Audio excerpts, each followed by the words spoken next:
Hey everyone, how's it going? Forrest here again with another installment of my complete analysis of all of Bach's chorale harmonizations. Today we're looking at Gottlob, es geht nunmehr zum Ende, which translates to life's radiant sun to rest is sinking.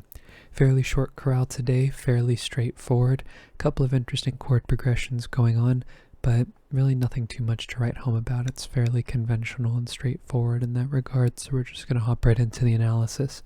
2 flats in the key signature. We start on B flat, we end on B flat. I reckon the overall tonality of this chorale is B flat, and we start off, like I mentioned, with our tonic triad. We then have D, B flat, F, and B flat, which is our tonic triad in first inversions. We'll just go ahead and write in the figured bass for that one, and then we'll go right back to B flat again in root position. B flat, F, B flat, and D. Again, we'll just rewrite the figured bass, no need to reiterate the Roman numeral. And then we move to C, E flat, B flat, and E flat. I think what's being implied here is C minor 7. It's incomplete, but the fifth of the chord isn't super important in minor triads because the tones that give the chord the context are the root, the third, and the seventh, which this voicing has. We then have F, C, A, and that same E flat, which is 5-7, F7 in root position, and that resolves to B flat, B flat, B flat, F, and D. Now, I think that the cadence that we have at the end of this phrase is a half cadence in the key of B flat major, despite the E naturals going on. It feels like B flat major to me based on the way that it sounds, so I'm going to stick to this being a half cadence, but there's also an argument to be made that this might be an imperfect authentic cadence, and I'm still not 100% certain which one it is. I think they're both valid analyses, but the analysis in terms of F major definitely looks a lot better. And it does sort of lead into the next key a little bit more elegantly, but it just doesn't quite sound that way to me. The melody really wants to resolve down to B flat. That's how I hear it. So this C chord here, E, B flat, G, and C, is C7 over E, which is 5-6-5 of 5, because C is the dominant of F, and F is our dominant, and that goes to F. F, A, F, and C. This really doesn't look all too unusual, right? This could be just a predominant chord or just a passing chord, but what happens next is what makes this look kind of suspicious in the key of B flat major, and that's G, B flat, F, and B flat. I think this F is a 7-6 suspension over the bass, and what we're really getting is E, G, and B flat, which is 7-6 of 5. Kind of an interesting harmony here where we're tonicizing 5 on both sides of it. And then we go to 5 again, F, F, A, and C, which gets repeated on beat 3. This is like a rhythmic scheme that Bach has used a couple of times. I think he used it in yesterday's chorale too, if I'm not mistaken. I'm a little blurry right now. But if you are convinced that we're in the key of F here, and it's very likely that we are, just with the melody along with the harmony, it really just feels like we're in the key of B flat. I don't know if that's just my ears tricking me here, but the analysis in F would just be taking everything secondary and swapping it to F. So 5-6-5, 1, 7-6, and 1. If you wanted to analyze it in the key of F, I know I haven't done one of these secondary analyses in a while because it seems like the majority of the keys we've been looking at for months now have sort of agreed with one another, although perhaps there were situations that this could have really been utilized to display how one might analyze in a different key. But for me, I really do hear this in the key of B flat, despite the fact that F just makes a lot more sense analytically speaking. But here we go. 5 does resolve to 1 in the next phrase. B flat, F, B flat, and D. So whether we end this phrase in F, then go back to B flat, and then to F again for this imperfect authentic cadence at the end of this phrase, however it ends up working out. But to me, this really does feel like we're still in the key of B flat through the beginning of this next phrase. we start the phrase off like we started our first phrase with D, B flat, F, and D, right? We have 1 going to 1, 6, some passing, or a passing tone in the tenor and a neighbor tone here in the, it's actually not a neighbor tone. It looks like it, but it's not. It skips up and then steps down, but it's a 7th regardless. And then we go to G minor 7, G, D, G, and, B flat, D, G, and D. No minor 7 here actually. This is a passing 7th. So this would be a 2-6 chord, or sorry, a 6-6 chord in the key of B flat major, and in the key of F it is a 2-6 chord, which continues quite smoothly moving forward. We have C, C, E natural, and G, which is our 5 chord, C major. But we do have this passing B flat here. Oh no, of course, we're still in the key of F. Sorry, I was thinking about E flat here.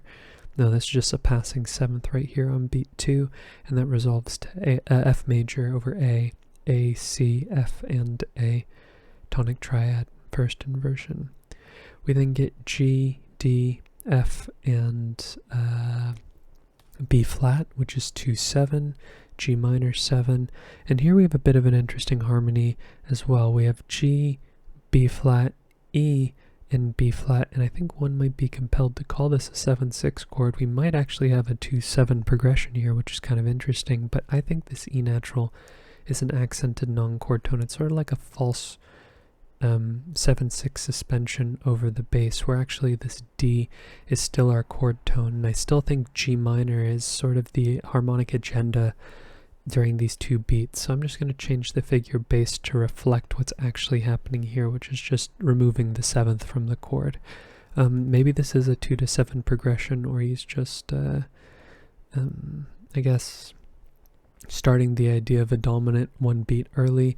But of course, something that I mentioned in yesterday's video, which coincidentally was in about a chorale in 3/4 time as well, is the fact that when we're in 3/4 time and there's a chord happening on beat 2, the harmonic rhythm isn't always regular. Like in this chorale, we have kind of like a harmonic rhythm of just 1 chord per measure here, where it's on beat 1, and then it goes to all 3 beats being voice or harmonized, and then all 3 beats being harmonized, and then 2 beats being harmonized, and then, or I guess sort of the same thing happening here on in the first measure, which is just 1 chord for the whole measure, and then another 1 chord for the whole measure. So just with the lack of symmetry or evenness in a 3/4 melody, you're going to see varying harmonic rhythms that are harder to explain with regularity like you would in a duple meter chorale.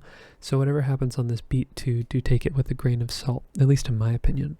But moving forward, we have C, C, E natural, and B flat, which is an incomplete 5-7 chord, C7 in root position. And then we cadence on F, F, C, F, and A. Incomplete 5-7 chord. Same reason why this 2-7 chord here is really nothing to gawk at, just because of the fact that the 5th of the major or minor triad isn't super important for the resulting sound. You can get the context of the chord without the 5th, which is why it's often a tone that's omitted from the chord when we see 7th voicings. We're going to see a repeat of this second phrase here in terms of the harmonic content and sort of what's being conveyed in the next phrase. It's not an exact repeat, but there's a lot of similarities going on. It is just in the key of B flat. So we have an imperfect authentic cadence in the key of B flat, but we start in F. We have F, A, C, and F, which is our tonic triad again. I rewrite the Roman numeral when I go to a new line just to create continuity between the 2 systems. Typically, like in this example here, when we have 5 followed by another 5 chord, I don't reiterate the Roman numeral if it's on the same line, but when we hop from line to line, stylistically, I think it helps a little bit to remind you where you started off, kind of like a bookmark or like a landmark that helps you stay organized on the page. It's just a style that I've picked up over time. You don't have to do that, but just want to explain why I reiterate the Roman numeral in some cases rather than others.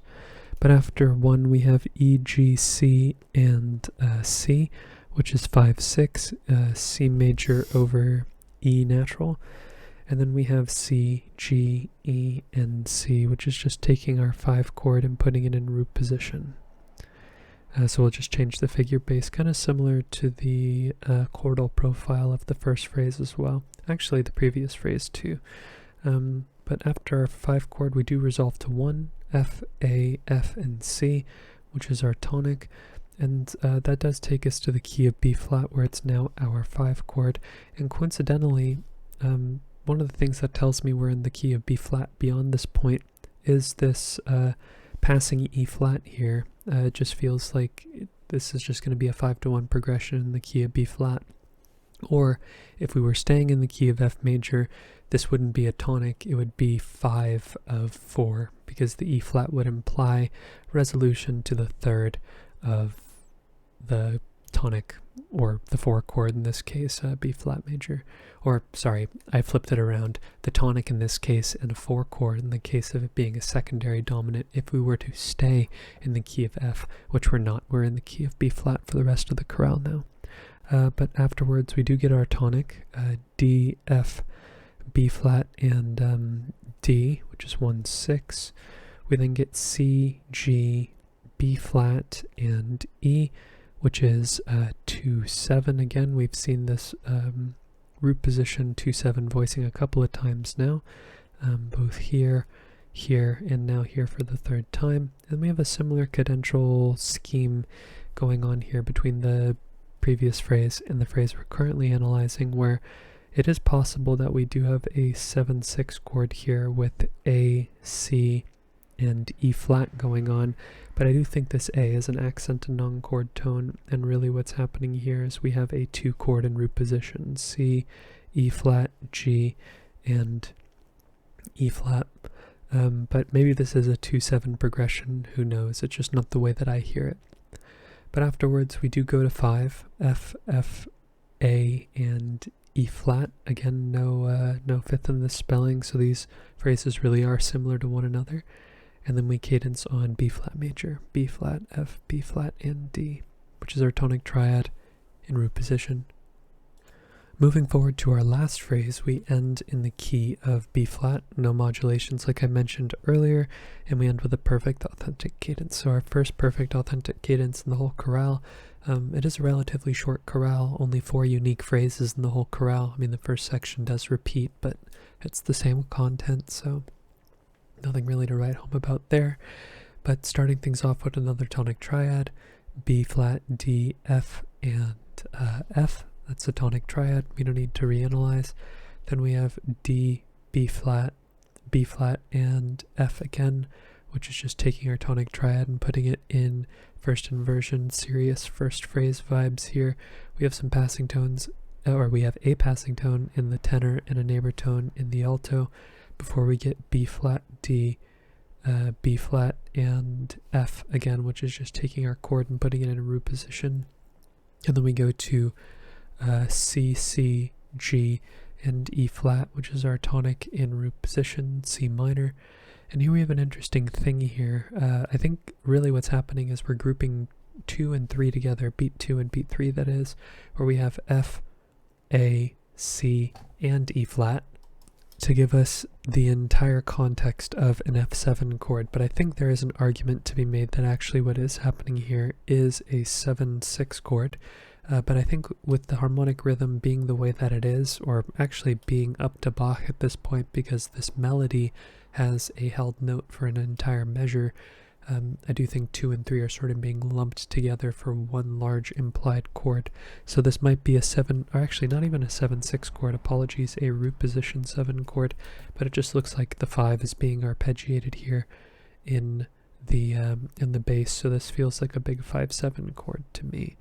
That's the argument that I'm making, but this could be a 7 going to a 5-7 chord, who knows. I don't think it's too important in the grand scheme of things, because 7 and 5, they're a third apart, they're mostly the same tones, they have the same function, really there's not too much difference between the two, so when they happen in succession, I tend to lump them together because it's more so about the gesture and the dominance happening at a particular time than anything else. But this resolves to our this actually does not immediately resolve to our tonic. We use 5 to turn back around to get towards our tonic. We have B flat, F, B flat, and D. Oh my god, that is our tonic. Apologies, I misread this clef here originally as G. I often confuse my clefs, but this is our tonic triad in first inversion, or sorry, root position even, because we're in the key of B flat. And then we go to first inversion, D, F, B flat, and D again, which is just giving us this same sort of permutated vibe that we had at the beginning of the chorale. And then we go to our 5 chord, F, F, B flat, and C. This B flat is a 4-3 suspension over the bass, but we know that our 5 chords being implied here, F major with this little passing 7th as well. And then we cadence on B flat major, B flat, D, F, and B flat, which is our tonic triad and root position. Really the only thing that I'm going to take note of in this chorale is the ambiguity here in this first cadence. Other than that, there are some potential maybe 2 to 7 progressions depending on how granular your analysis is, but I think in the big picture there isn't any 1 chord progression that is out of the ordinary. This is mostly 1, 2, and 5 for the entirety of the chorale, which makes analysis fairly straightforward. This first section does irk me a bit because the analysis in F looks so much cleaner than the analysis in B flat, but that melody to me just sounds so much more like B flat than anything else, so I'm leaning more towards the side of trusting my gut, as I do with most analyses, or really all of them actually, but I think I'm going to end the video on that note. If you're interested in following me along on the journey to analyze all of Bach's chorale harmonizations, feel free to subscribe to the channel, hit the notification icon, and like the video if you enjoyed the content. Thank you so much for watching the video and supporting the channel by doing so. I look forward to tomorrow's analysis, and I hope you take care.